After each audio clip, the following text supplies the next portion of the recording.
अस्सलाम वालेकुम। मैं homeopathic doctor Iram Bhatt, vice chairperson COH Pakistan. आज का जो हमारा टॉपिक है वो होम्योपैथिक मेडिसिन एकोनाइट है। आज मैं आपको एकोनाइट के हवाले से क्लिनिकल टिप्स दूंगी कि क्लिनिकली हम एकोनाइट को कहाँ कहाँ इस्तेमाल कर सकते हैं। पॉलीक्रेस्ट रेमेडी है, बहुत बड़ी मेडिसिन है, जिस्म के तमाम ऑर्गन्स को कवर करती है। और जैसा कि मैं पहले भी कई बार कह चुकी हूँ कि कुछ मेडिसिन हमारी ऐसी हैं जिनके सिम्टम्स हज़ारों में हैं, तो एकोनाइट भी उन मेडिसिन में एक मेडिसिन है जिसके बेशुमार सिम्टम्स हैं। लेकिन इन तमाम सिम्टम्स की बुनियाद पर मेडिसिन को याद रखना या उसका इस्तेमाल करना हमारे लिए मुमकिन नहीं है। तो मैं आज को एकोनाइट के हवाले से थोड़े नुमाया उसके सिम्टम्स बताऊंगी जिनकी बुनियाद पर आप एकोनाइट को क्लिनिकली कामयाबी से इस्तेमाल कर सकते हैं।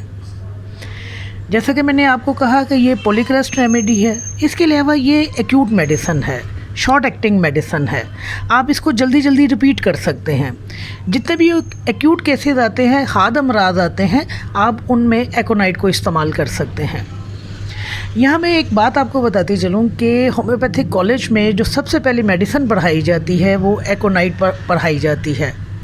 और जब हम अपनी क्लिनिकल लाइफ शुरू करते हैं तो जिस मेडिसिन को हम सबसे पहले बुला देते हैं वो भी एकोनाइट है।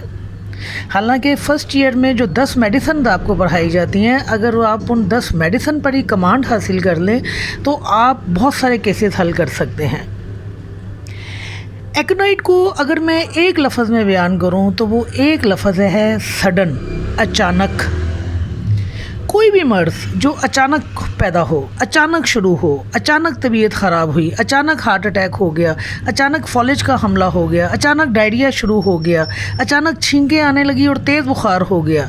मरीज़ जब भी आपको आकर ये बात कहे कि डॉक्टर साहब मैं अच्छा भला था, समझ ही नहीं आई, अचानक बैठे बैठे पता नहीं मुझे क्या हो गया, तो याद रखिए जहाँ कहीं अचानक लफ्ज़ आएगा वहाँ जो पहली मेडिसिन इस्तेमाल होगी वो एकोनाइट होगी। ये सडन का लफ्ज़ इतना वसी मायने रखता है कि आप एकोनाइट को हार्ट अटैक में, फॉलेज के हमलों में इब्तदाई मेडिसिन के तौर पर इस्तेमाल कर सकते हैं। आपके घर में, आपकी फैमिली में, या आपके पास अगर पेशेंट आता है और आपको समझ आती है कि पेशेंट हार्ट अटैक की तरफ जा रहा है, या आपको समझ आती है कि पेशेंट जो है वो फॉलेज की तरफ जा रहा है, तो आप फौरी तौर पर एकोनाइट की चंद खुराकें दे दीजिए। लेकिन यहाँ पे आपने जो डोज इस्तेमाल करनी है वो आपने 30 पोटेंसी नहीं इस्तेमाल करनी। यहाँ आप 200 की मेडिसिन देंगे, यहाँ आप 1 ml या 10 ml में देंगे। और बेशक आप हाई पोटेंसी में जो मेडिसिन है उसको 2-3 बार रिपीट कर दीजिए। हॉस्पिटल जाने तक एकोनाइट जो है ये फ़र्स्ट एड का काम करेगी। तो जिस मर्ज़ के साथ अचानक आ जाए वहाँ जो पहली दवाई इस्तेमाल होगी वो एकोनाइट होगी। एकोनाइट का जो दूसरा करैक्टरिस्टिक सिम्टम है जिसकी बुनियाद पर हम इसको इस्तेमाल कर सकते हैं वो है फ़ियर, खौफ। मौत का खौफ, क्राउड का खौफ, कहीं जाने का खौफ, सड़क पार करने का खौफ, तन्हा होने का खौफ। जहाँ कहीं भी खौफ पाया जाएगा वहाँ एकोनाइट को इस्तेमाल किया जाएगा। इसके अलावा एक तीसरा इसका करैक्टरिस्टिक सिम्टम है वो है रेस्टलेसनेस, बेचैनी। मरीज़ बेतहाशा बेचैन होता है, कभी यहाँ बैठेगा, कभी वहाँ बैठेगा, कभी अपने पाँव को हिलाएगा, कभी हाथ को हिलाएगा, बेचैनी में चक्कर लगाना शुरू कर देगा, यानी उसे समझ नहीं आती, वो सुकून से नहीं बैठ सकता। बेचैनी आपको उसकी हरकत और सकनात में वादिया तौर पर नज़र आएगी। इसके अलावा जो एक और सिम्टम एकोनाइट का है जो इसमें पाया जाता है और बड़ा ही नुमाया पाया जाता है वो एंग्जाइटी है।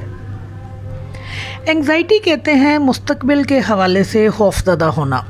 यानी आप ये सोचें कि अगर मुझे जॉब ना मिले तो कल को मेरा क्या बनेगा, अगर मुझे बिज़नेस में लॉस हो गया तो क्या होगा, अगर मेरी शादी ना हुई, अगर मुझे फ़लाँ जगह नुकसान हो गया, अगर मुझे फ़लाँ फ़ायदा ना मिला, या मेरे साथ इस तरह हो गया। मुस्तकबिल को सोच कर परेशान होना एंग्जाइटी कहलाता है। तो ऐसे अफराद जो मुस्तकबिल के बारे में सोच सोच कर परेशान होते हैं और अपने हाल को ख़राब करते हैं, एकोनाइट उनकी मेडिसिन है। तो एकोनाइट को आपने जब कभी भी याद करना है, जब कभी भी आपने इस्तेमाल करना है, तो चंद चीज़ें आपने अपने जहन में रखनी है। सबसे पहले सडन का मैंने लफ्ज़ इस्तेमाल किया कि सडन एक ऐसा लफ्ज़ है जिसमें आप किसी भी मर्ज़ को लेके आ सकते हैं। اس کے علاوہ مینٹل سمٹم میں نے بتایا کہ اس کا پیشنٹ جو ہے وہ بہت زیادہ بے چین ہوتا ہے، موت سے خوفزدہ ہوتا ہے اور مستقبل کے بارے میں سوچ کر پریشان ہوتا ہے۔ آج کل جو موسم چل رہا ہے، جیسے گرمی جا رہی ہے اور سردی آ رہی ہے، اس دوران جتنے بھی عوارض پیدا ہوتے ہیں، موسمی تبدیلی کی وجہ سے جتنی بھی بیماریاں پیدا ہوتی ہیں، ایکونائٹ ان سب کو کور کرتی ہے۔ ایکونائٹ کی خاصیت ہے گرمی کا جانا اور سردی کا آنا۔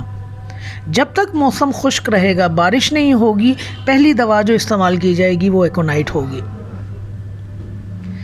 تو آپ نے اپنے کلینک میں جب ایکونائٹ کو استعمال کرنا ہے تو آپ نے 4-5 چیزیں اپنی جگہ پر ذہن میں لازمی رکھنی ہیں: sudden, fear, anxiety, rest lessons.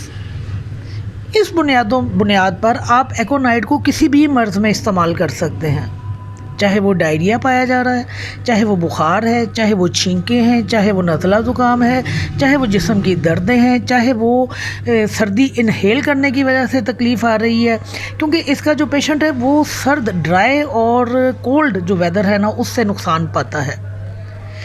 گرم نہیں، سرد خشک موسم سے اس کا پیشنٹ جو ہے وہ تکلیف پاتا ہے۔ تو اگر آپ یہ 3-4 مین بیسک چیزیں اگر آپ یاد کر لیں اور ذہن میں رکھ لیں تو آپ کہیں پہ بھی ایکونائٹ کو استعمال کر سکتے ہیں۔ نزلہ زکام کے مریضوں میں آپ اس کو استعمال کروائیے، ڈائریا میں استعمال کروائیے، نمنس میں استعمال کروائیے۔ جہاں پیشنٹ آگے کہہ دے کہ اچانک بیٹھے سمجھ ہی نہیں آئی کس طرح اچانک تکلیف سامنے آ گئی، وہاں پہ زیادہ سوچنے کی ضرورت نہیں ہے، سمپلی ایکونائٹ کا استعمال کروا دیجیے۔ ایکیوٹ میڈیسن ہے، میں نے آپ کو بتایا، شارٹ ایکٹنگ ہے، آپ اس کو بار بار ریپیٹ کر سکتے ہیں۔ آپ اس کو 1 گھنٹے میں 15-15 منٹ کے وقفے سے 4 مرتبہ بھی استعمال کر سکتے ہیں۔ آپ اسے TDS بھی کر سکتے ہیں، آپ اس کو ہائی پوٹینسی میں بھی استعمال کروا سکتے ہیں، آپ اس کو دمہ میں بھی استعمال کروا سکتے ہیں۔ جب اچانک دمہ کے پیشنٹ کی طبیعت خراب ہوتی ہے، حالت بگڑتی ہے، تو آپ وہاں پہ بھی ایکونائٹ کو استعمال کروا سکتے ہیں۔ ایکونائٹ بیسیکلی ایکیوٹ میڈیسن ہے، لیکن اپنے اس سڈن ایک کریکٹرسٹک سمٹم کی بنیاد پر آپ اس کو کہیں پہ بھی استعمال کروا سکتے ہیں۔ تو ایکونائٹ کے ان 4-5 مین فیچر کو ذہن نشین کر لیجئے، انشاءاللہ آپ کو کبھی بھی ناکامی نہیں ہوگی۔ شکریہ۔